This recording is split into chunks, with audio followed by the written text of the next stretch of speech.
berkaitan tentang dampak obesitas itu sendiri adalah satu biasanya tuh stroke tadi, kemudian penyakit jantung, koroner, kemudian diabetes, kemudian hipertensi serta penyakit yang lain. Ini akan memicu semua penyakit. Jadi kalau bisa apapun itu berkaitan tentang berat badan, usahakan bagaimana kita mencapai yang namanya normal paling tidak atau ke arah ideal.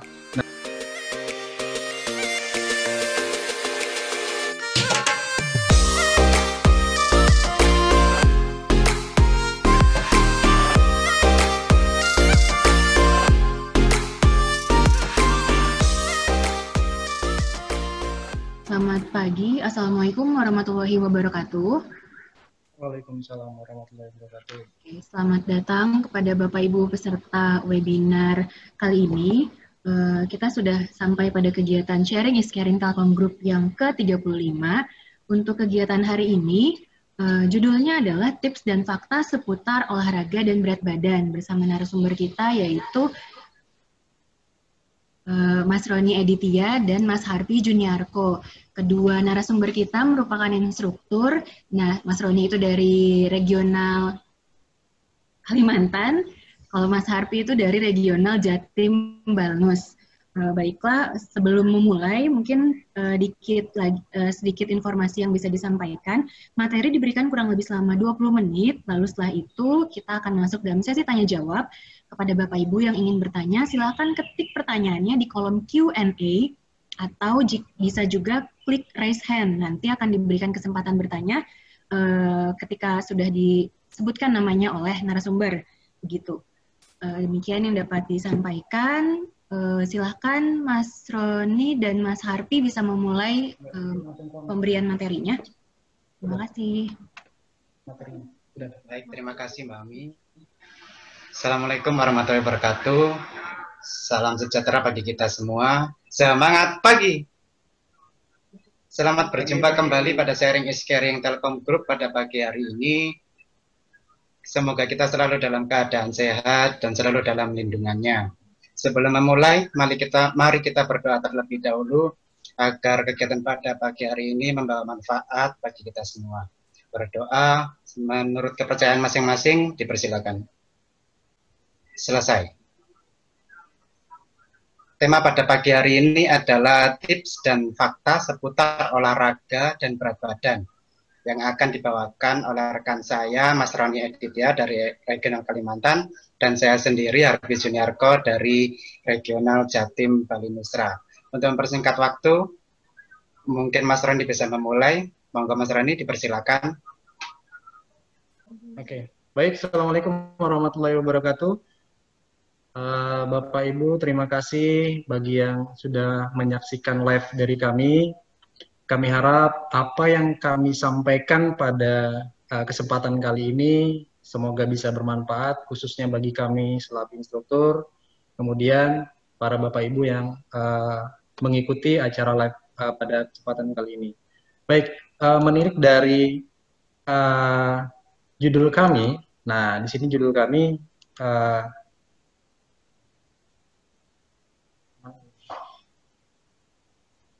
Oke, ini tentang tips dan fakta olahraga serta berat badan. Nah, berkaitan tentang fakta olahraga dan berat badan, ini sebenarnya banyak yang mempertanyakan kenapa berat badan saya cepat naik, kemudian ada juga yang susah naiknya, kemudian kenapa si A cepat turunnya, kenapa si B cepat naiknya, nah seperti itu. Nah nanti pada pembahasan kali ini kami akan mencoba mengulik tentang tipsnya serta fakta olahraga serta berat badan. Nah kemudian nanti sambil kami menjelaskan atau membawakan sebuah materi ini, kiranya nanti ada pertanyaan yang Bapak ingin atau Ibu yang ingin sampaikan, nanti mungkin disampaikan. Khususnya pada berat badan, nah ini kan polemik sekali nih berat badan. Di mana nanti kadang ada orang yang kasusnya memiliki berat badan kurang, apakah latihannya seperti ini ataukah seperti itu. Jadi nanti kita akan bahas secara detail. Baik, kita masuk. Nah, ini ada pertanyaan kenapa kami bawakan ini. Nah, ini untuk data saja kami sampaikan bahwa untuk prevalensi ini sebagai populasi untuk Indonesia saja, untuk obesitas IMT-nya, apa itu IMT? Indeks massa tubuh, lebih dari sama dengan 25. Artinya apa? 25 ke atas itu sudah dikatakan berat badan berlebih. Nah, sedangkan IMT atau indeks massa tubuh lebih dari 27, nah itu dikatakan sudah masuk tahap obesitas. Nah, walaupun ada yang mengatakan 30 ke atas. Nah, ini untuk wilayah Indonesia kita ambil datanya dari Raskerdas sama Dinker apa? Nah, ada dua data ini. Nah, jadi seperti itu. Kita lihat bahwa overweight terlihat dari 25 ke atas itu memiliki grafik yang tinggi ketimbang obesitas. Tapi walaupun grafik dari overweight tadi ini tinggi, bukan berarti obesitas ini tidak menjadi suatu yang bahaya. Nah, apa itu sih obesitas? Kita coba kulik dulu obesitas. Nah, ini obesitas, satu gejala di mana dia lemaknya sangat banyak, kira-kira seperti itu. Kemudian apa yang dihasilkan dari obesitas dampaknya itu berkaitan tentang satu, di sini ada penyakit jantung, kemudian koroner, ada lagi diabetes, dan yang lainnya. Nah, untuk obesitas nanti barangkali ada ibu atau bapak yang mengalami pada posisi atau kondisi seperti ini, bisa jadi nanti kami akan coba ulik olahraga apa yang tepat untuk kasus atau penderita obesitas, ya. Baik, berikutnya. Ini screen share-nya mau dari pusat atau dari regional? Apa dibantu dari pusat aja Mbak Ami ya? Oke, ini aku coba share screen lagi ya. Silakan. Slide keberapa? Mau dari di awal dulu atau? Nah, mulai dari ini aja Mbak. Oke. Bisa langsung dilanjut Mas Harpi? Baik. Baik, mohon maaf Mbak, Ibu, Bapak, itu ada kesalahan teknis tadi. Kita mulai lagi. Coba Mbak, operator untuk slide kedua.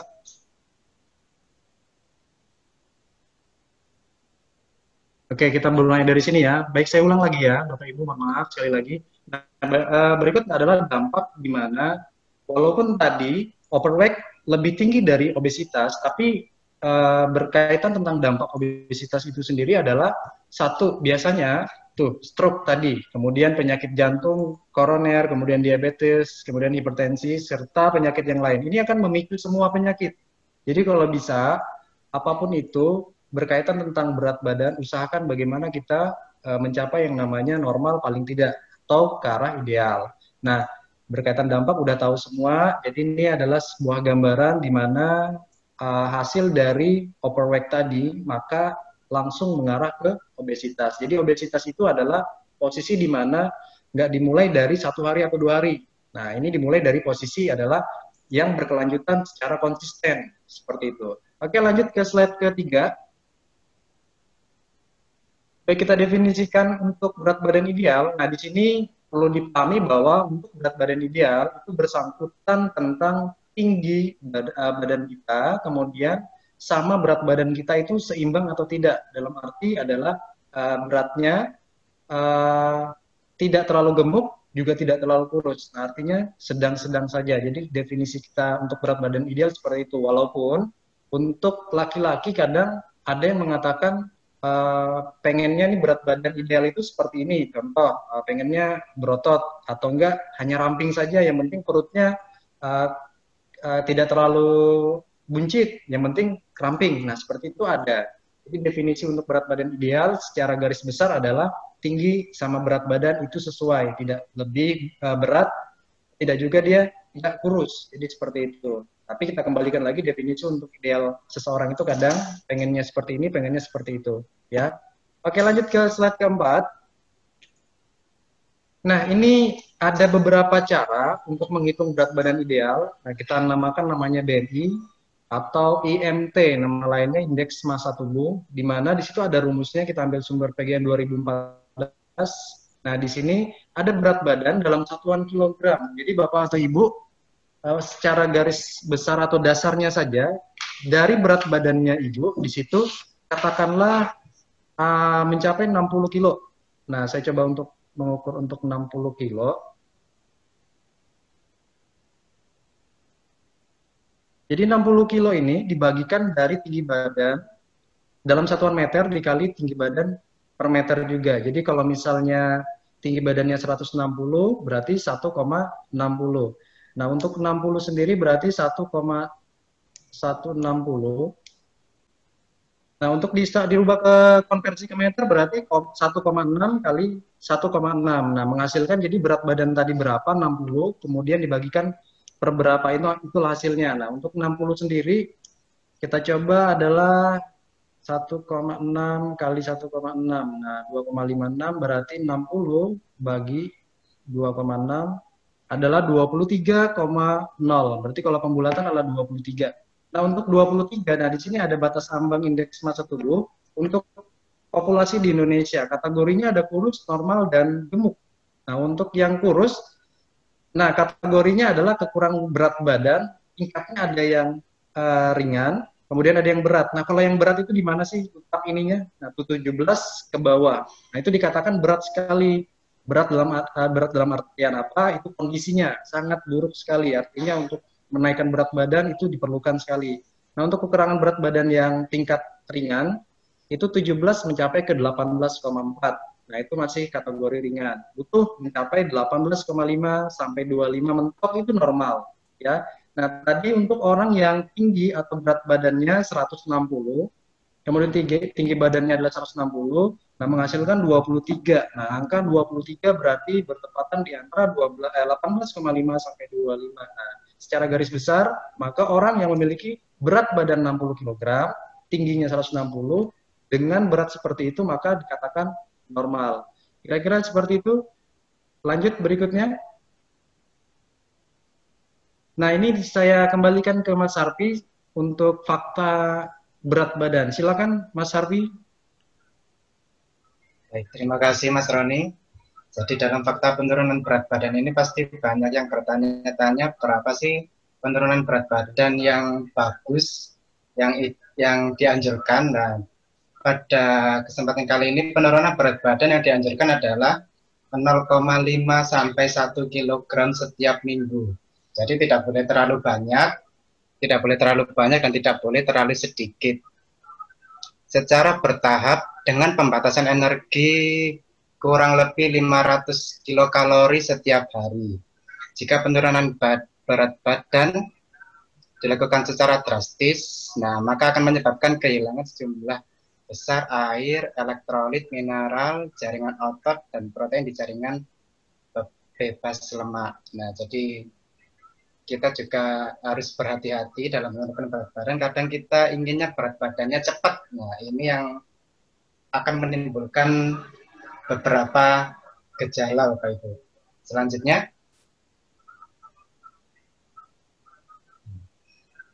bagaimana cara untuk mengelola berat badan? Nah, ini sebenarnya bergantung pada energi yang masuk dengan energi yang keluar. Nah, ini mengelola berat badan ini dibagi menjadi 3. Yang pertama, yaitu yang kekurangan berat badan. Nah, untuk yang kekurangan berat badan, energi yang masuk harus lebih banyak daripada energi yang keluar. Dan untuk yang mau memanajemen berat badan agar berat badannya stabil, ini energi yang masuk harus sama dengan energi yang keluar. Dan untuk yang ingin menurunkan berat badan, energi yang keluar harus lebih banyak daripada energi yang masuk. Dengan batasan seperti tadi, 500 kalori setiap harinya. Nah, seperti itu. Atau dengan penurunan berat badan 0,5 sampai 1 kg dalam per minggu. Dengan seperti ini, dengan didukung oleh pola pikir dan istirahat yang cukup. Pola pikirnya tidak boleh terlalu stres, tidak boleh terlalu dipikirkan.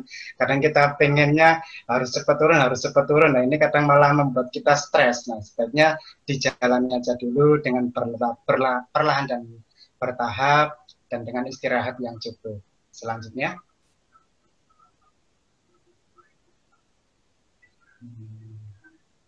Nah, prinsip latihan untuk mengelola berat badan.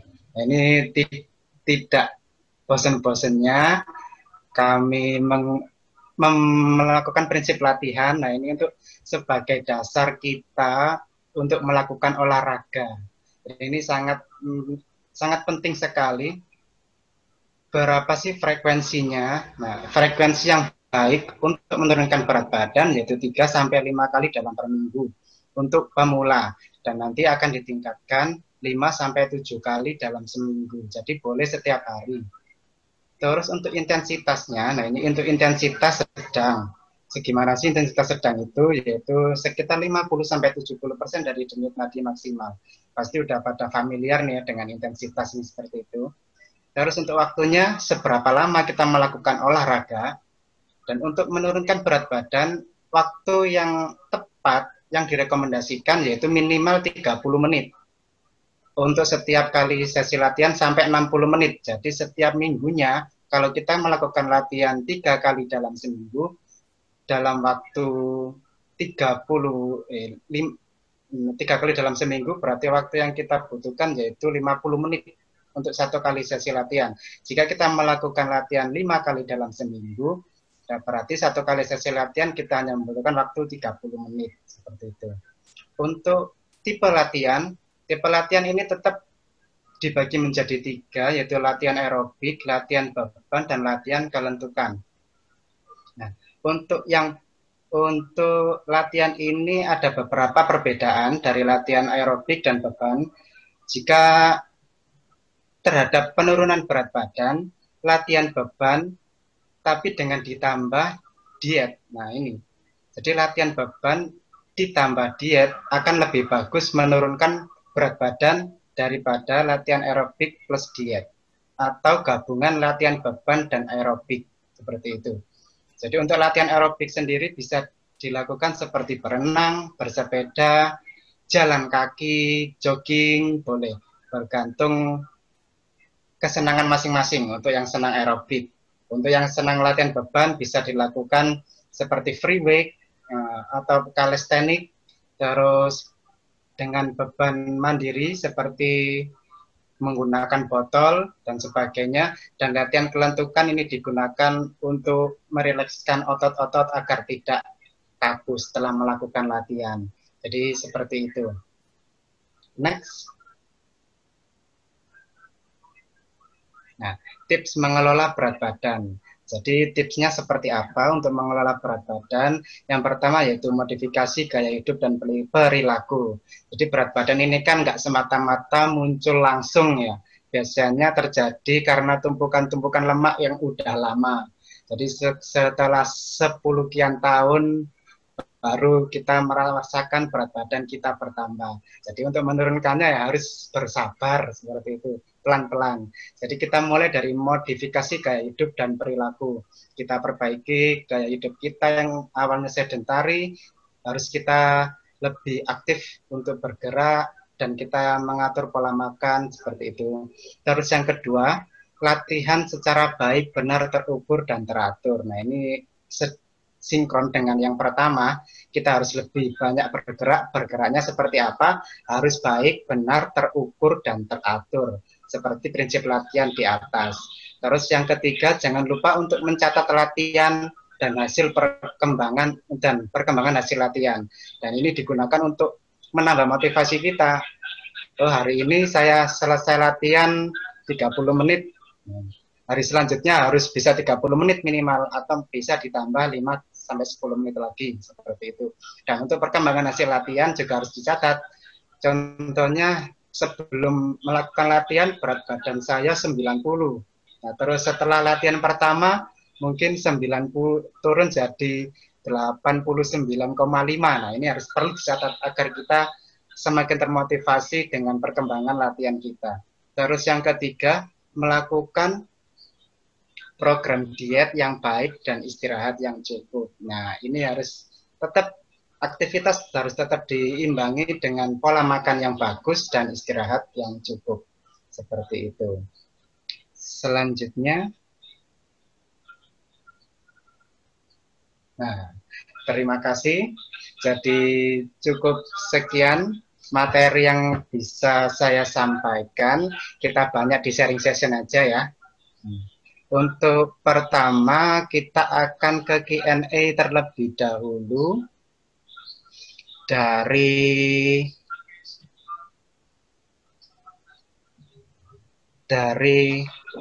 Emma Nur Cahyo Hamidah nih, Mas. dari Emma Pak. Nur Hamidah.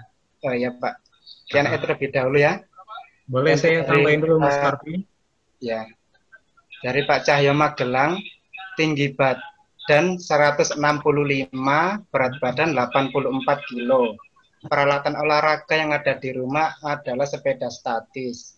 Berapa durasi waktu yang diperlukan agar dapat hasil yang maksimal penurunan berat badan dengan sepeda statis, mengingat Magelang area masih belum kondusif untuk latihan keluar. Boleh dijawab ini Mas Roni? Oh, Oke, Mas Harfi. Ini yang pertama ya. Nama Tricaya Magelang tinggi badan. Berapa durasi waktu yang diperlukan agar dapat hasil yang maksimal dalam penurunan berat badan ini, Mas? Oke, Mas Sarfi, saya bantu jawab. Untuk sepeda statis, kalau ada di rumah, bagus sudah untuk dijalankan. Menurut WHO sendiri, untuk 1 minggu itu kan 150 menit. Nah, artinya dibagi saja, kalau misalnya ngambilnya 5 hari, berarti per sesinya adalah 30 menit.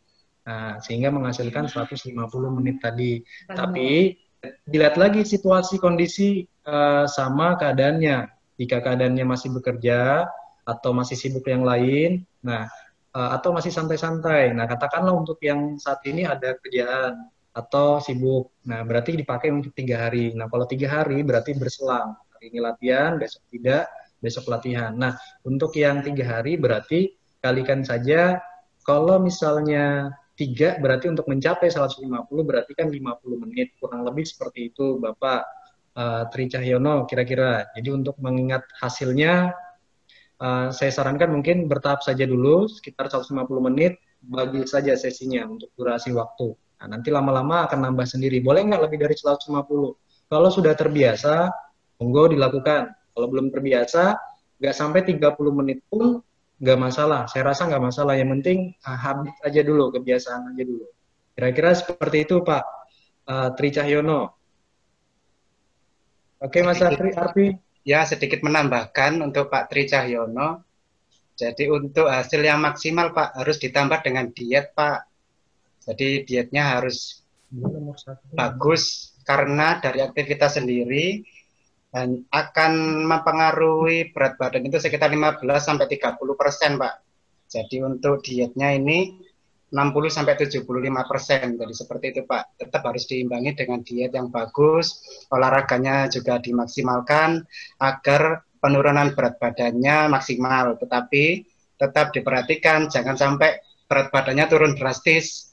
Ini penurunan berat badan yang dianjurkan yaitu 0,5 sampai 1 kg dalam per minggunya seperti itu. Cukup. Baik Mas Arfi, ini ada lagi yang pertama tadi nih. Ibu Emma Nur Hamidah. Nah, dia bertanya tentang bagaimana cara menghitung kalori yang masuk dan keluar. Nah, untuk menghitung kalori yang masuk nih Mas Arfi, kira-kira ada gimana nih Mas Arfi? Jadi begini Bu Emma, untuk menghitung kalori yang masuk, ini biasanya lewat makanan Bu. Jadi setiap makanan yang kita makan itu termasuk kalori yang masuk. Terus untuk kalori yang keluar ini setiap aktivitas yang kita lakukan. Jadi termasuk aktivitasnya sedang, ringan, nah seperti itu Bu. Olahraga, nanti olahraga selama 30 menit, kalori yang dikeluarkan biasanya sekitar 200-500 kalori, seperti itu Bu. Untuk cara menghitungnya biasanya langsung ke ahli gizi ya Mas Rene biasanya ya. Betul. Cuman saya tambahin Mas Arfi ya. Nah untuk menghitung kalori yang masuk memang sih agak repot mungkin. Cuman untuk tipsnya dari kami, biasa nih contoh nih, kalau seumpama beli makan yang kemasan, nah contoh misalnya Indomie nih, pengen makan Indomie kan di sebelah atau di belakang dari label itu kan ada kalori yang muncul di situ. Misalnya satu bungkus itu ada 500. Nah contohnya ada mie ya, jadi tampilan depan itu kemasannya, kemudian yang belakang ini adalah nilai gizinya. Biasa dia akan menghitung berapa kalori dalam satu makanan ini. Nah, itu bisa diestimasikan. Nah, itu salah satu tips dari kami untuk yang menghitung secara apa ya, kelihatan langsung ada. Jadi kalau seumpama pengen mengkonsumsi yang namanya kuaci atau snack yang lain, itu ada kalorinya. Apa sih itu kalori? Kalori biasanya dikatakan untuk satuan energi. Begitu kita makan itu ada namanya energi. Nah, untuk yang keluar, nah memang sih agak susah untuk mengategorikan yang keluar. Kita olahraga berapa? Cuman ada estimasi untuk yang keluar. Biasa kalau kita untuk olahraga yang ringan ke sedang, itu berkisar 1 menitnya itu antara 5 sampai 10 kalori itu, Bu Emma.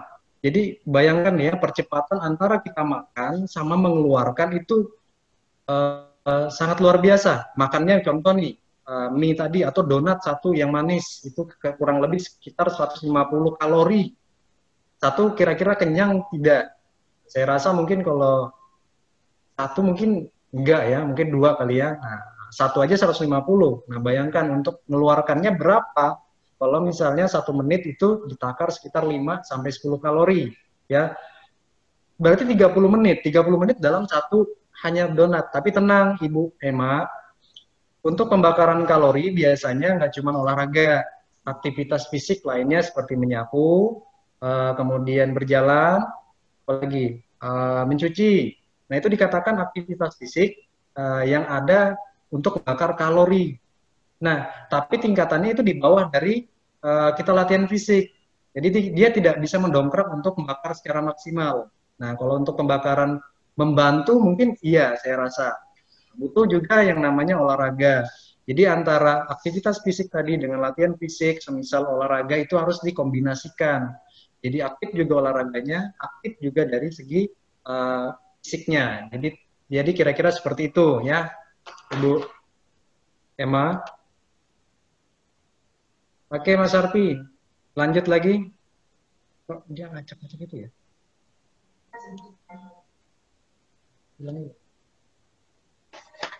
Oke, ini ada lagi Pak Warsito nih, Mas Arfi. Warsito Sejati. Selamat pagi Bapak-Bapak, saya usia 70 tahun nih Mas Arfi. Tinggi badan 150 cm, berat badan 54 kg, lingkar perut 84 cm.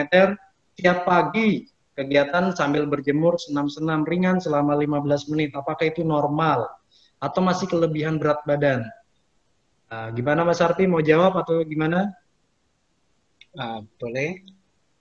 Jadi untuk Pak Warsito ini sudah bagus Pak. Lingkar perutnya juga sudah normal Pak. Nah, untuk berat badan sudah bagus, dipertahankan Pak War. Jadi tetap pola makannya diperhatikan yang sehat-sehat, olahraganya tetap dipertahankan. Kalau bisa ditambah lagi 15 menit jadi 20 menit gitu Pak. Sudah bagus, dipertahankan Pak. Baik, Mas Arfi. Selanjutnya. Kita tambahin dulu ini ya Mas Arfi, untuk dia nanya nih masalah ininya. Apa namanya, berat badannya nih apakah sudah masuk atau belum. Nah Pak, tadi kan kami sudah sampaikan bahwa ada rumus yang sederhana untuk menghitung tingginya sama berat badan itu sesuai atau tidak. Nah untuk berat badannya tadi kan sekitar 54 kg. Kemudian dari Mas Arfi bagus tadi untuk lingkar perut udah normal, bagus. Karena laki-laki itu biasanya, biasa sih 90. Kalau iya berat ya. Kalau laki-laki 90, perempuan 80. Nah, untuk tinggi badan itu 158. Nah, kita coba masukkan Pak ya. Saya ajarin dulu nih, tadi kan sudah kami sampaikan. Jadi berat badan itu dibagi tinggi badan kali tinggi badan dihitung dikonversikan dalam meter. Jadi kalau 158 ini berarti pembagiannya ke 100. Jadi taruhlah 158 ini dibagi ke 10 berarti 15. Ya sebentar, 1,58 hasilnya. Berarti kalau dikalikan 2, menurut rumus tadi menghasilkan 2,49. Nah, kita bulatkan saja menjadi 2,5. Berarti 54 dibagi 2,5. Nah, angkanya 21,6 nih Pak Warsito. Jadi kalau dilihat dari IMT-nya, Bapak masuk kategori normal. Nah, seperti Mas Arfi bilang, berarti cukup dipertahankan aja. olahraganya, kemudian sudah bagus senam-senam ringan, kemudian kalau memang mau tadi kembali ke makanannya ya, harus tetap dijaga. Kira-kira seperti itu Pak Warsito Setiadi. Terima kasih. Oke, lanjut lagi Mas Arfi. Wida Lutfia, saya Nah, ini ternyata Bu Ida ini intens latihan ini dalam seminggu. Alhamdulillah berat badannya turun dari 70 menjadi 65, tinggi badan 160. Bagus Bu Ida, dipertahankan olahraganya. Kalau terlalu kurus kan juga nggak baik nih Bu. Tetap seger-seger gitu Bu Ida. Terus yang selanjutnya dari Pak Iso Panggino. Ya nih Mas. Saya usia 65 tahun, berat badan 54. Karena ada gangguan pada sendi lutut, dokter menyarankan berat badan saya untuk diturunkan lagi. Berapa idealnya berat badan saya, Mas Roni? Terima kasih. Bang Mas Roni bisa Baik, Mas Arfi. ini Mas, nggih. Baik, Mas Arfi. Untuk Ibu, ini kan tingginya 171 nih Bu ya. Kemudian awal 64, 6, tapi sempat sebulan terakhir kemarin turun lagi 60. Jadi posisinya sekarang 60 ya Bu ya. Oke, jadi 60 ini kita masukkan, ada lagi nih, 57. Terakhir 57 ya, berarti dari berat badan 60 ke 57. Oke, saya masukin dulu Bu ya. Oke, untuk yang tingginya 171 berarti rumusnya tadi Bu ya, berat badan dibagi tinggi badan kali tinggi badan, dikonversi ke meter, yang tadi sentimeter ke meter. Oke, untuk yang berat badan 171 berarti kita masuk ke 1,71 dikali 1,71, nah menghasilkan 2,9 Bu ya. Nah 2,9 ini tadi berat badan terakhir dibagi, nah ini berat badan terakhir kan 57, berarti baginya 2,9. Oke, masuk ke kategori ke-19. Nah, 19 berarti dari indeks massa tubuh ini masuk kategori normal sebenarnya, ya. Normal. Normal itu berapa? 18,5 sampai ke 25. Nah, jadi sekitar itu. Jadi bagus. Antara 18,5 sampai sampai 25 itu masuk kategori normal. Nah, berkaitan tentang nafsu makan, ini mungkin konsultasikan ke dokternya lagi, Bu ya, untuk ini karena menurut saya kalau seumpama dietnya Ibu mungkin karena sembarangan atau gimana dalam rute saya lihat dari 66 ke 57, ini apakah Ibu nih mengikuti saran dokter atau tidak, atau punya inisiatif sendiri atau gimana, nanti konsultasikan lagi ke dokternya. Nah, untuk berkaitan tentang nafsu makan. Untuk berat badan sudah dikategorikan normal, Bu ya, bagus saja, ditahankan saja. Sekitar 57 udah bagus kok. Oke, terima kasih Bu ya. Nah, untuk yang menaikkan berat badan nih Mas Arfi, tadi ya, untuk menaikkan berat badan berarti olahraga yang dianjurkan adalah berat badan ya, latihan beban, bisa menggunakan berat badan atau juga pakai bantuan alat. Ya, kira-kira seperti itu Mas Arfi ya. Ya Mas, untuk Jadi berat pengen nambah berat badan nih ceritanya Mas Arfi. Ya. Jadi latihan apa nih? Untuk menaikkan berat badan ini olahraganya yang ringan aja, Bu Siska.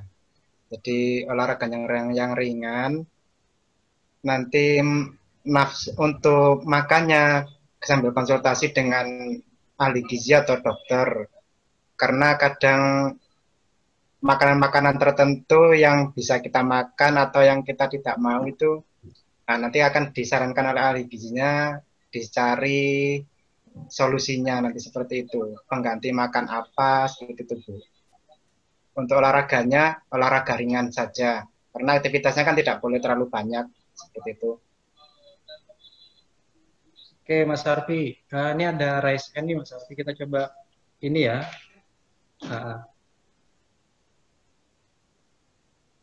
Ini ada raise hand atas nama Bapak Edi Suparmin. Dari Pak Edi, monggo Pak Edi. Ya, selamat pagi. Saya cuma mau tanya aja, ini tentang masalah berat badan ya. Bagaimana dengan Ya, orang yang secara genetik itu gemuk banget gitu, sehingga saya nggak ngerti cara menurunkan bobotnya seperti apa atau trainingnya seperti apa gitu. Karena memang turunannya itu besar-besar semua gitu badannya. Demikian dari kami, mohon penjelasannya. Terima kasih. oke Mas Arfi, ada yang mau dijawab?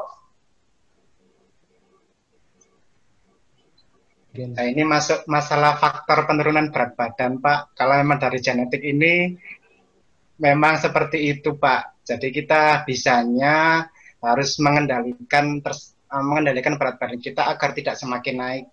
Jadi tetap dari pola makannya, dietnya diperhatikan, terus aktivitasnya juga harus aktivitas yang ringan sampai sedang, Pak, agar berat badannya tidak naik.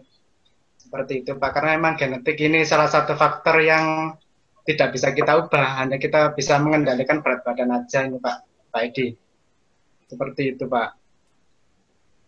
Iya, Pak. Oke, Mas Arfi boleh saya tambah Pak Edi? Ya, boleh, boleh. Nah, jadi tadi kami berkonsultasi sama dokter sini untuk genetik sih memang ada, cuman pengaruhnya itu paling tidak sekitar 20%, lebih karena memang pola aktivitasnya kita Pak Edi, seperti itu. Nah, berkaitan tentang penurunan berat badan, memang kalau masih bingung harus mulai dari mana, saya saranin mungkin untuk latihannya adalah low impact. Low impact itu ringan, ringan bisa jalan dulu, baru nanti tambah kecepatannya. Kira-kira seperti itu, karena yang ditakutkan itu adalah sendi yang bagian kaki tuh, Pak Edi. Jadi bobot bertambah, otomatis sendi di bagian kaki itu mengalami yang namanya apa ya, tekanan yang luar biasa. Jadi kira-kira seperti itu. Jadi kalau misalnya punya berat badan yang berlebih, saran saya yang paling pertama yang diutamakan adalah pola makannya. Pola makan itu seperti apa? Uh, yang dimulai dari awal tadi yang kami sampaikan adalah defisit kalori 500 paling tidak sehari. Nah, jadi 500 kalori itu gimana sih ngitungnya? Memang sih agak bingung, Pak Edi, kalau untuk berkaitan tentang kalori ini agak susah menghitungnya dan detail sekali. Bahkan kalau memang mau pakai timbangan gram. Jadi seperti itu. Jadi kalau misalnya Pak Edi punya kebiasaan yang buruk, apa sih pemicu untuk sampai ke arah obesitas? Sedangkan obesitas itu kan memang dimulai dari sebenarnya dari yang ringan baru naik terus dia. Kayak gitu. Nah, untuk Pak Edi sendiri nih, untuk dari segi pola aktivitas sama makannya itu gimana tuh Pak Edi? Ya, jadi malah mengundang pertanyaan ini. Maksud saya gini, apakah itu trainingnya beda gitu ya untuk yang misalnya umur 20 sampai 30 dengan yang misalnya yang saya yang sudah 65 gitu. Karena kalau anak itu sebetulnya buat anak saya ya, anak saya itu 140 kilo, tingginya 170. Itu kan pasti obes banget ya. Itu dari Betul, kecil udah betul, seperti Pak. itu gitu loh. Jadi apakah trainingnya beda gitu ya? Kalau saya sih relatif ya, saya 65, tinggi 170. Ini anak saya yang jadi masalah gitu. Kayaknya ngempesinnya gimana gitu. Terima Oh, kasih. Pak, itu kembali ke semula Pak ya. Dimulai dari makannya dulu. Cara mulai ini kan pengen cara nih Pak. Nah, utama pengen ngurangin itu adalah satu pola makannya dulu. Kalau misalnya pola makannya masih berantakan, kemudian tambah tidak latihan. Nah, kalau untuk latihannya memang disarankan contoh misalnya penguatan otot.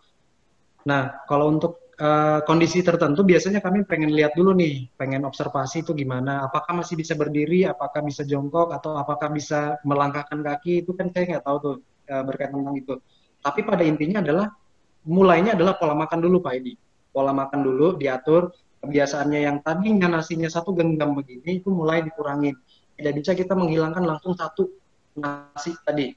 Yang tadinya dia biasa makan satu genggam, dihilangkan. Enggak. Cara menghilangkannya pelan-pelan atau bisa dikonsultasikan ke ahli gizi dulu. Nih, cara pengaturannya ini baru nanti latihannya seperti ini. Kalau dari latihan sih biasanya kita mencoba untuk yang low impact dulu, yang tidak ada lompatan, yang ibaratnya senam senam ringan itu bisa. Kira-kira seperti itu Pak Edi. Urutan paling pertama saya rasa harus makan dulu diatur. Kira-kira seperti itu Pak Edi. Ini kan untuk anak saya yang karena dia masih relatif muda ya, 30-an Berapa tahun. usianya Pak? 30-an gitu, di bawah 30 lah. Masih bisa Anak itu saya, Pak. Masih bisa 30, berarti 25-an gitu ya. 25, 27 gitu ya rentangnya. 28 gitu, 28. Ah, Masih 28. Bagaimana dengan yang apa, tengok ada OCD lah, entah apa itu macam-macam kan itu ya. baik, baik Pak. Menurut gimana itu?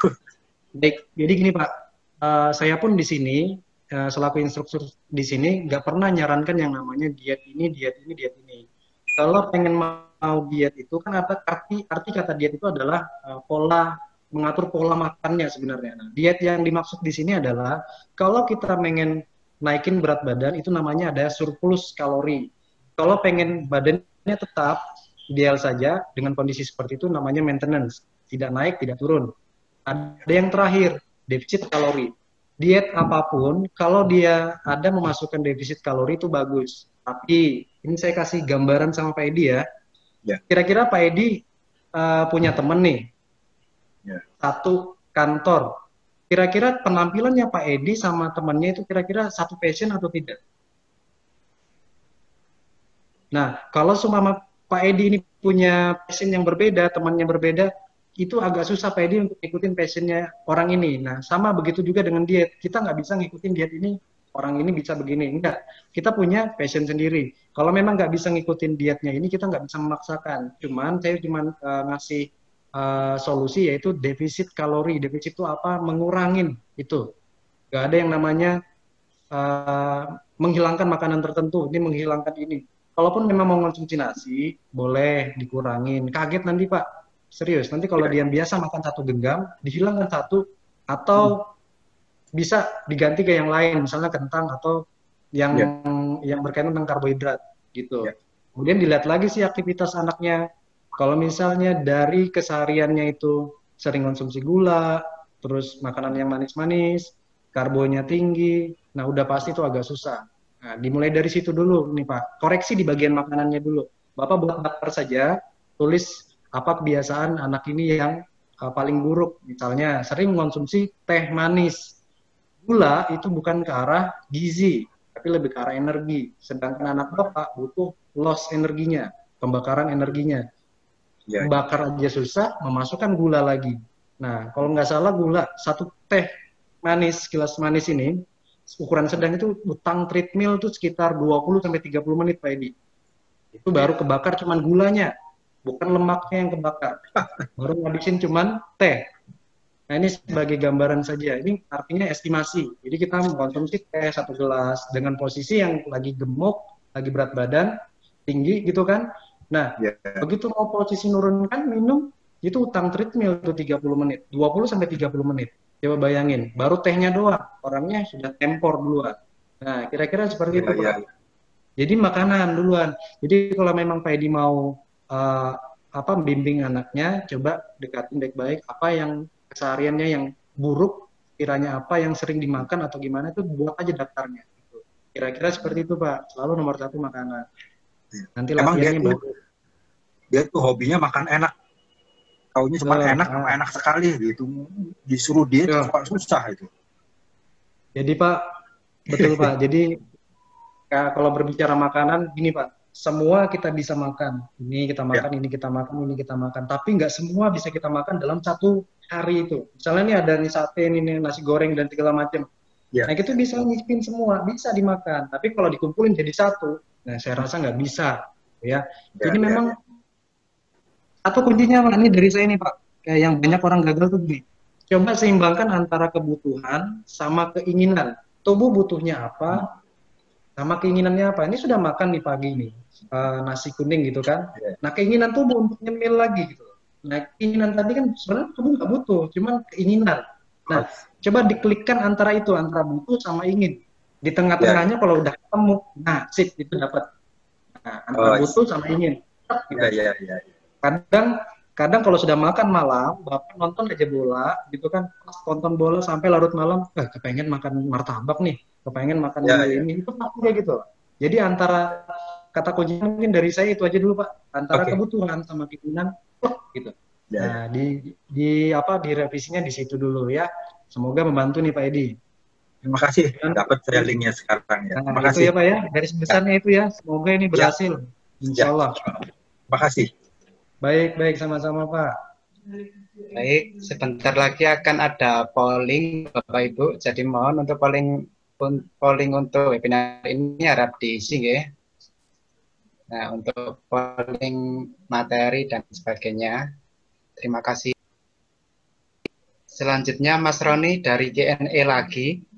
Ya, Mas Arfi. Dari Pak Isu Panggihno.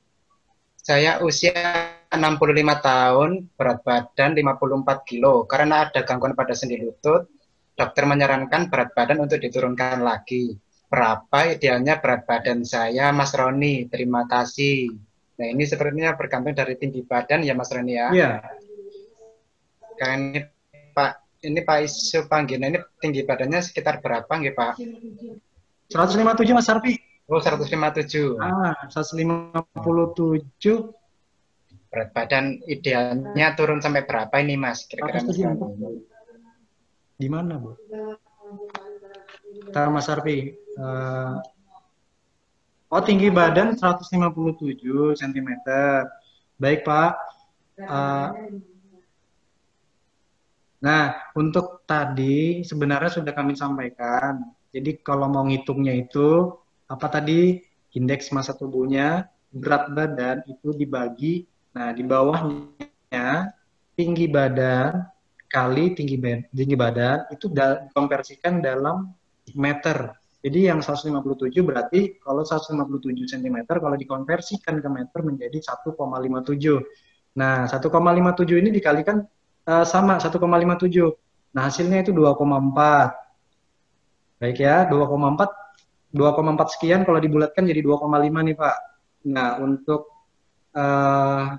berat badannya 64. Nah, dibagikan aja tuh 2,5. Nah, menghasilkan sekitar 25,6. Nah, artinya apa 25,6? Mas Harfi berarti lebih dari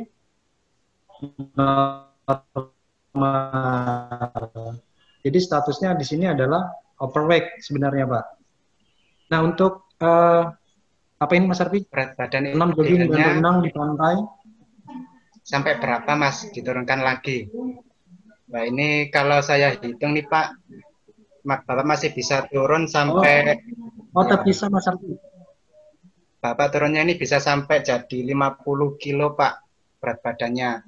54 sampai 50 kilo. Nah, ini termasuk normal, Pak, masih, Pak. Jadi untuk diturunkan 4 kilo lagi masih memungkinkan, Pak, ini. Untuk penurunan berat badannya, Pak Isu Panggihno. Baik, Mas Harfi. Ini beliau ini ada gangguan di sendi lututnya. Dan dokter nih menyarankan untuk menurunkan berat badan lagi. Jadi kalau untuk exercise-nya dengan kasus seperti ini, kita harapkan gini, Pak Iso Panggino.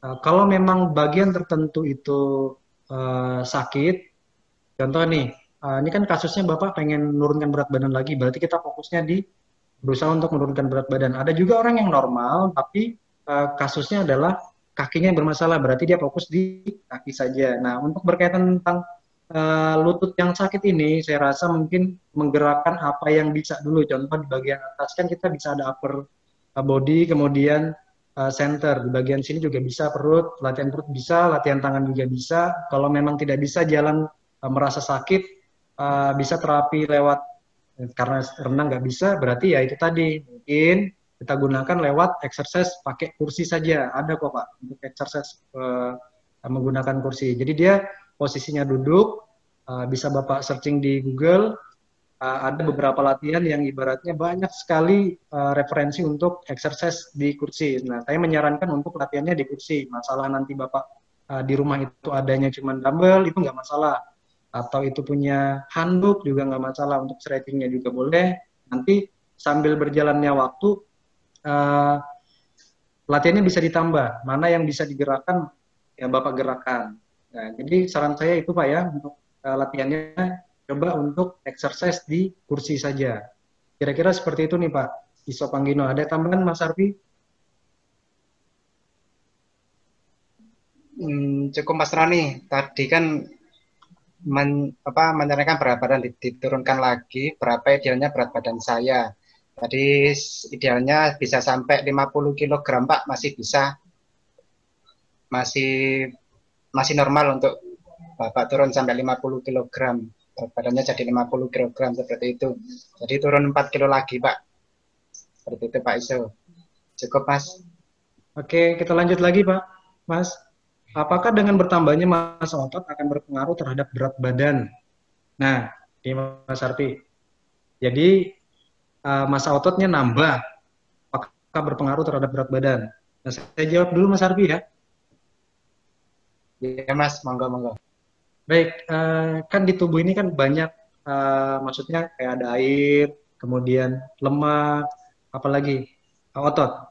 Jadi otot sama lemak itu beratnya, misalnya gini, 1 kilogram kapas sama 1 kilogram besi, itu kan beratnya sama, tapi dari segi volume, itu kan kapas bisa sampai bergumbel banget gitu. Nah, itu dianggap sebagai lemak. Nah, besi itu dianggap sebagai otot. Jadi ototnya kecil saja, tapi berat gitu loh, dibanding dengan kapas tadi.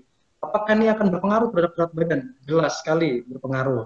Jadi kalau bisa untuk nambah berat badan yang dari kurus menuju ke normal atau ideal, itu disarankan memang yang bertambah kalau bisa massa ototnya. Gimana caranya massa ototnya? Berarti konsumsilah protein cukup sehari. Berapa yang disarankan? Sekitar 1 gram ya, Bu. Nah, sekitar 1 gram sampai 2 gram lah. Kalau 2 gram itu berarti mau tinggi banget. Paling tidak 1 gram. Jadi kalau 1 gram per berat badan, kalau misalnya berat badannya 60 kilo, berarti 1 kali 60 gram. Nah, seperti itu. Jadi kalau memang massa otot nambah, jelas sekali pasti akan nambah juga di bagian tubuhnya. Kira-kira seperti itu, Pak Budiman. Ada yang mau ditambahin, Mas Arfi? Cukup Mas. Oke. Lanjut lagi, Mas Arfi.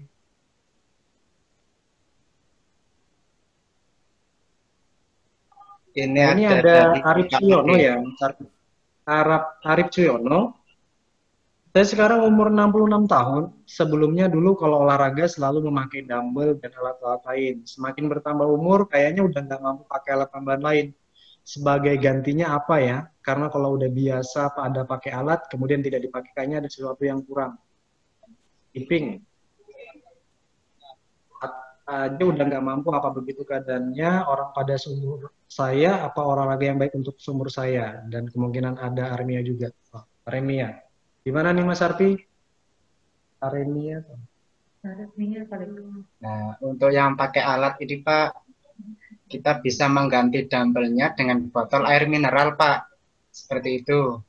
Jadi memang kalau memang tidak bisa, merasa nggak enak, nggak ada alatnya, kita ganti aja nih dumbbellnya dengan botol air mineral. Jadi tetap ada alatnya kan Pak ya, tapi agak ringan lah bebannya. Seperti itu. Kalau memang tidak setelah memakai botol air mineral tidak bisa, kita pakai free weight aja dengan berat badan. Jadi dengan berat badan sendiri, seperti push up, tapi push up-nya dimodifikasi Pak. Bisa dengan tembok, push up push up-nya pakai tembok, jadi tidak di bawah. Seperti itu. Oke. Untuk olahraga yang seumuran Bapak dan kemungkinan ada anemia ya Pak, ini maksudnya ya? Bukan aremia ya? Anemia ya. Nah, kalau untuk anemi ini, tipsnya untuk berolahraganya ini olahraga yang santai. Tetap diawasi keluhannya Pak saat melakukan olahraga. Rekomendasinya latihan aerobik, jadi jalan-jalan atau bersepeda santai, seperti itu. Dan tetap diperhatikan pola makan. Sama hidrasi tubuh. Jadi kalau Bapak merasa haus, harus segera minum, seperti itu.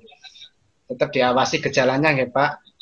Nanti sewaktu-waktu untuk mengetahui kondisi kita, olahraganya kita ini berlebihan apa enggak, jadi tetap diawasi gejalanya.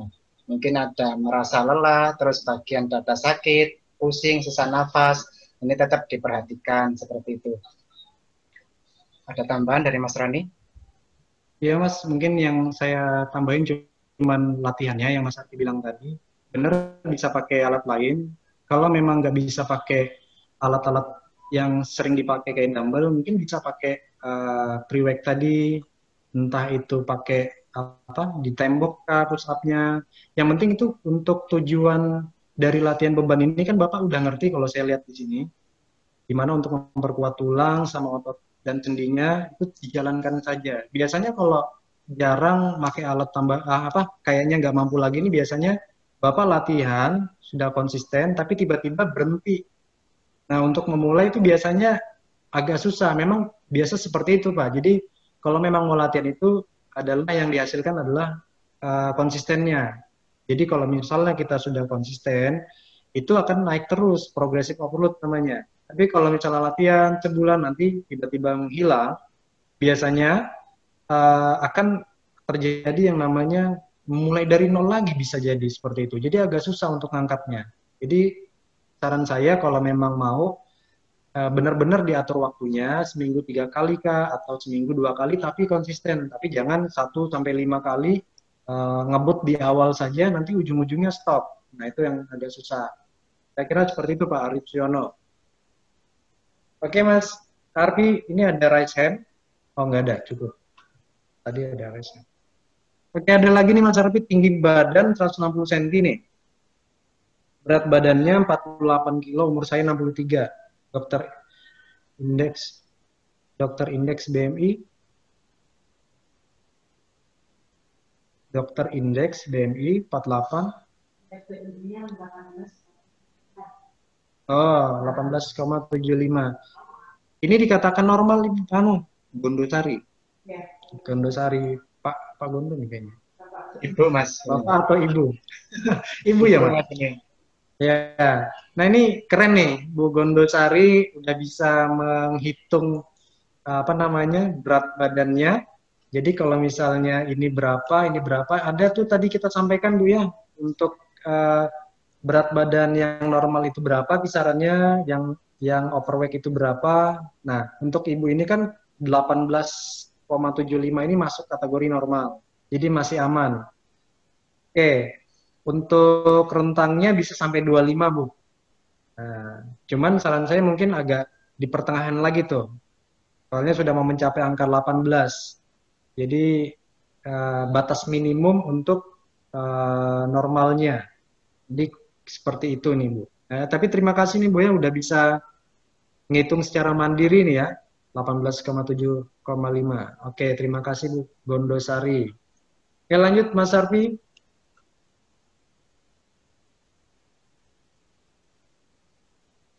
Saya umur 58 tahun, tinggi 172, berat badan 80 kg. Berapa idealnya, Mas Arfi? Ada yang nanya. Ini kalau dari berat badan sama tinggi badannya ini sekitar 27 Mas BMI-nya. Jadi BMI-nya masuk 27. obes ya. Berarti masuk obes. Nah, jadi kalau sudah obes kayak gini, yang kita sampaikan di awal tadi, bagaimana cara ngatur pola makannya sama latihannya nih. Kalau masih makannya masih berantakan, nggak bisa menyesuaikan antara kebutuhan sama keinginan, ya sama aja bohong. Jadi kebutuhan yang kita masukkan sama kebutuhan yang kita keluarkan itu harus seimbang. Nah itu kalau untuk maintenance. Tapi kalau untuk yang menurunkan berat badan berarti kebutuhan yang kita masukkan sama yang kita keluarkan harus lebih besar yang dikeluarkan. Bisa aktivitas fisik, yang penting aktif gitu ya. Karena kalau ke kantor naruh tempat parkirnya lebih jauh dari kantornya, jadi bisa jalan. Nah itu termasuk aktivitas fisik, membakar kalori. Kira-kira seperti itu Pak ya. Ya, berat badan idealnya ini sekitar 73 kg Pak. Jadi bisa diturunkan sampai 7 kilo lagi untuk berat badan menuju idealnya.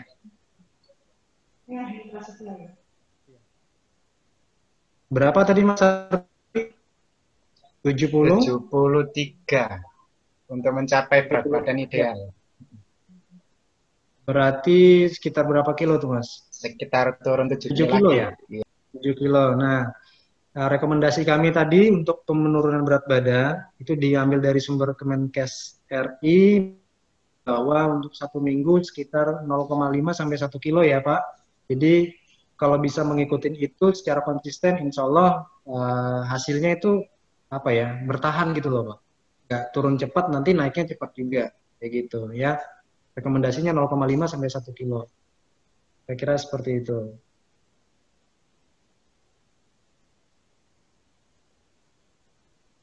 Dari Oke, ada lagi Mas Made, Arfi? dari Pak Made Sudara, berat badan 64 kilo, tinggi badan 174. Apakah termasuk ideal? Apa kurus? Nah, karena selama ini olahraga yang dilakukan Pak Made ini senam, jogging, dan renang di pantai. Apa perlu berat badan ditinggikan? Bagaimana menurut Mas Roni dan Mas Harfi ini? Olahraganya seminggu 3 kali, Mas. Ini Mas. Yang mana Mas Arfi? 5D ini Kak Mas Arfi? Yang mana Mas? Ini Mas kalau Arfi, menurut yang ya, mana Mas? 5D Sudara kan? Iya, 5D Sudara.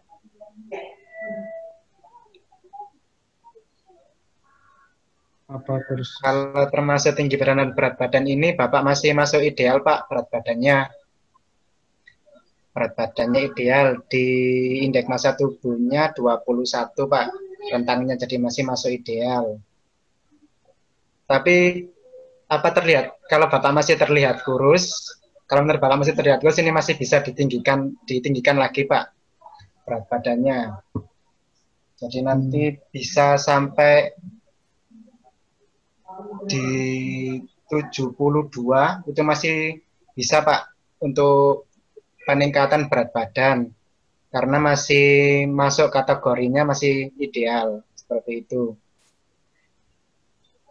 Karena olahraganya sudah bagus ya Pak, seminggu 3 kali. Dan ini cuma diperhatikan intensitasnya jangan terlalu tinggi seperti itu untuk olahraganya. Jogging senam mantap ini Pak olahraganya. Mungkin ada tambahan dari Mas Roni? Ya itu Mas, sudah cukup Mas. Berarti dia fokusnya kalau memang mau merasa masih kurang, makanya saya sampaikan di awal tadi, ideal dari seseorang itu kadang beda-beda dia. Ada kadang memang pengukuran sudah merasa normal, tapi kurang ideal. Maksudnya itu ada yang pengen ditambahin lagi, entah dia bentuk tubuhnya pengen diisiin lagi dengan otot, maksudnya Pak ya. Jadi kalau memang mau nambah berat badan, kalau bisa yang nambah itu adalah ototnya. Jadi latihan rekomendasi jangan lupa. Di sini saya lihat olahraga senam, jogging, renang, kemudian pengencangan ototnya saya hampir lihat tidak ada nih Pak. Jadi kalau memang mau tambahkan, selipkan di situ latihan penguatan atau pengencangan otot. Jadi kira-kira seperti itu. Ya, apalagi usia 66 tahun.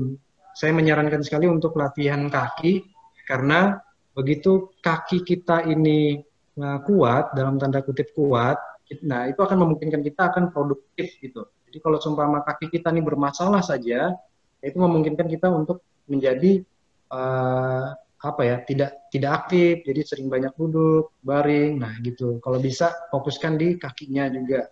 Kira-kira seperti itu Pak Imade.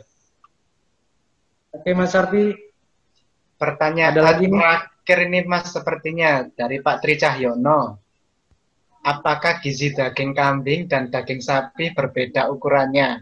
Mana yang lebih baik untuk dikonsumsi? Nah ini Mas. Sepertinya ini Baik nih harus Mas Arfi. langsung ke ahli gizi ya Pak Tri. Iya betul nih Mas Arfi. Bukan kompetensi kita nih. Ya Pak ya, Pak Tri Cahyono. Nah ini Mas Arfi ada yang raise hand. Kita coba ini ya. Untuk Pak Tri sudah cukup ya. Iya Mas, ada Pak Muhammad Ibrahim. Monggo Pak. Assalamualaikum warahmatullahi wabarakatuh. Selamat siang. Selamat siang. Ini Mas Harfi, saya olahraga yang rutin, ya. Tapi kendalanya, kalau sehari-hari itu karena jam rutin saya pagi itu terganggu, maka saya siang dan sorenya berhenti. Apa kendalanya kalau jamnya itu kadang-kadang pagi, kadang-kadang siang, kadang-kadang sore, apa tidak ada kendalanya. Untuk olahraganya nggak Pak? Pagi atau siang gitu nggak Pak? Iya, kadang-kadang kalau yang sudah rutin ya, sehari 2 kali tiap pagi. Tapi kebetulan hari itu, pagi karena keperluan, tidak bisa berolahraga. Bagaimana kalau kemudian digantikan siang atau sore atau malamnya gitu? Apa tidak apa-apa? Baik Pak, Oke, saya akan ya mencoba Mas Arfi, mau menjawab. jawab. Jadi meskipun olahraga pagi atau sore tidak masalah Pak, diperbolehkan. Tapi ada bedanya Pak Anies. Ini karena olahraga pagi, ini manfaatnya nih Pak, olahraga pagi ini untuk memperbaiki tidur kita waktu malam hari. Jadi tidurnya kalau malam bisa lebih nyenyak. Terus lagi untuk meningkatkan metabolisme. Nah, ini olahraga pagi ini untuk meningkatkan metabolisme Pak. Terus untuk mengecharge energi. Nah, jadi siangnya lebih semangat seperti itu. Terus untuk olahraga yang sore ini untuk menurunkan tingkat stres. Nah, untuk olahraga sore. Terus ini bisa digunakan untuk mengoptimalkan latihan kekuatan atau kelentukan. Seperti itu Pak Anies. Jadi olahraga pagi atau sore dipersilakan, tidak apa-apa. Ya. Nah, ini pasti nih. Jadi sama saja, cuma fungsinya beda Pak ya. Oke, fungsinya beda Pak. Ya. Terus kemudian Mas Harfi kan tahu keadaan saya ya, fisik saya. Itu bagaimana?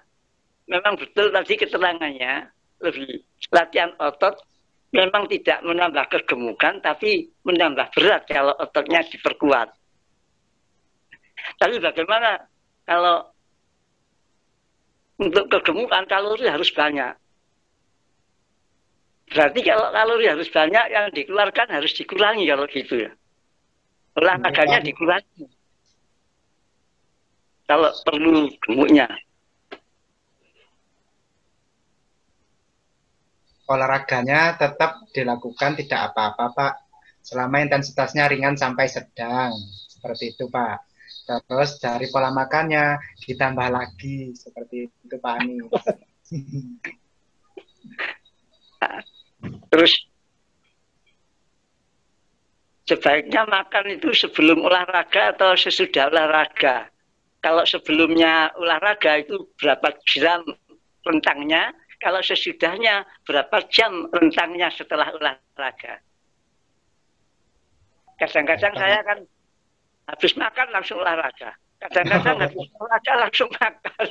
Itu kan kurang baik. Ya.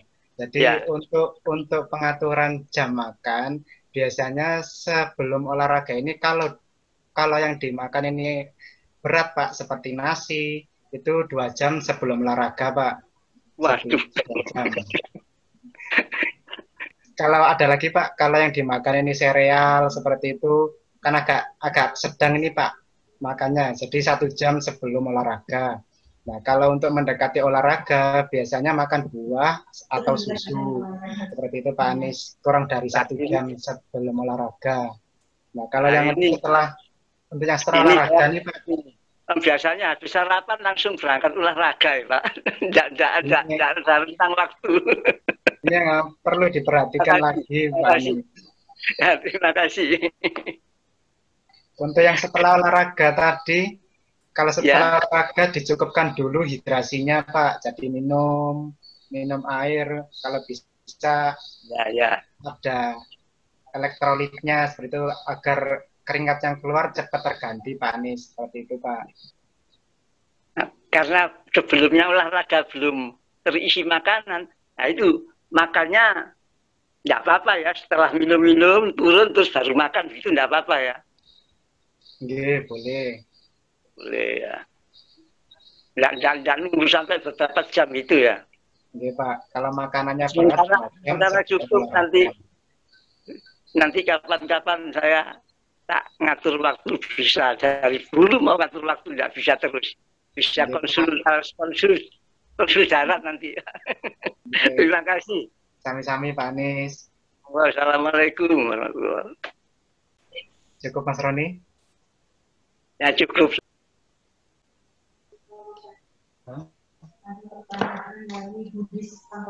Ini sepertinya sudah terjawab semua Mas pertanyaan dan responnya.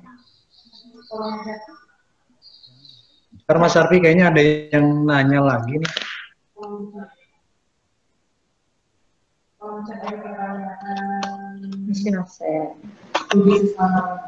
Ntar Mas Arfi kayaknya masih ada satu yang terselip nih. Ini dari Pak Tri Cahyono tadi Pak, Mas, yang di daging kambing dan daging sapi. Yang kolom chat ada Budi Siswantono. Sudah. Oh.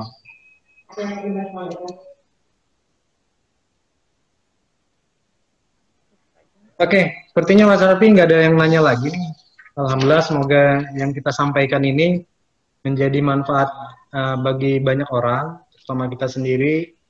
Cuman saya pengen nyampaikan bahwa olahraga itu akan menjadi wajib sekali sih sebenarnya, ya. Karena apa? Terus terang saja, kami atau saya pribadi sendiri itu mendapat hidayah dari olahraga ini karena apa? Memahaminya dalam Islam sendiri, Allah menyintai mukmin yang kuat. Nah, kenapa bisa menyintai seperti itu? Saya hubungkan sama olahraga. Ternyata untuk bangun tengah malam saja, nah kita butuh bugar, butuh fisik yang kuat, beribadah. Nggak cuma kita saja, mungkin di agama lain juga butuh yang namanya fisik yang kuat. Nah, untuk bangun malam saja kita butuh yang namanya bugar. Bangun pagi juga sama. Jadi ingatkan apapun itu, olahraga ini adalah untuk kebaikan kita, ibadah kita. Dengan kita meningkatkan yang namanya kekuatan, usia 60 tahun, kita melatih kekuatan kita, yang tadinya kita bisa melakukan sendiri tanpa merepotkan orang lain, jadikan itu sebagai ibadah bagi kita. Nah, semata-mata untuk Allah Subhanahu wa Ta'ala. Jadi, pesan dari kami, tetaplah berolahraga, tetaplah menjalankan hidup sehat, atur pola makannya, atur pola latihannya, kemudian atur pola istirahatnya. 3 ini sangat menentukan dalam progres. Jadi salah satunya hilang, maka akan menghambat yang lainnya. Oke, untuk dari kami, saya mohon maaf selaku narasumber, Bang Harfi juga kurang dan lebihnya, kami mohon maaf. Mas Harfi ada yang mau disampaikan? Sama tambahan Mas, tetap patuhi protokol kesehatan. Oke, Tetap silakan Mas pakai Harfi. masker, cuci tangan, dan jaga jarak. Karena virusnya masih belum hilang. Seperti itu Mas Rani. Cukup dari saya. Baik Mas Harfi, kami akhiri. Assalamualaikum warahmatullahi wabarakatuh. Waalaikumsalam warahmatullahi wabarakatuh. Oke, terima kasih Mas Roni dan Mas Harfi untuk paparan yang tadi sudah disampaikan. Semoga dapat diterima dengan baik oleh para peserta dan diterapkan juga di kehidupannya sehari-hari gitu. Oke, baik. Terima kasih Bapak Ibu yang sudah meluangkan waktunya untuk hadir di webinar kali ini.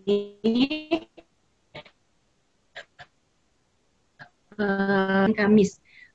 Untuk info terkait Q&A itu bisa Bapak Ibu dapatkan dengan mengakses Instagram yang Kestelkom. Itu udah masuk di highlight kita, dan ingat kembali bahwa adaptasi kebiasaan baru mengajak kita untuk adaptasi dengan berbagai macam perilaku baru gitu, dengan protokol kesehatannya, dan usahakan untuk tetap di rumah aja kalau misalnya tidak ada hal yang terlalu urgent untuk dilakukan di luar. Demikian yang dapat disampaikan. Assalamualaikum warahmatullahi wabarakatuh.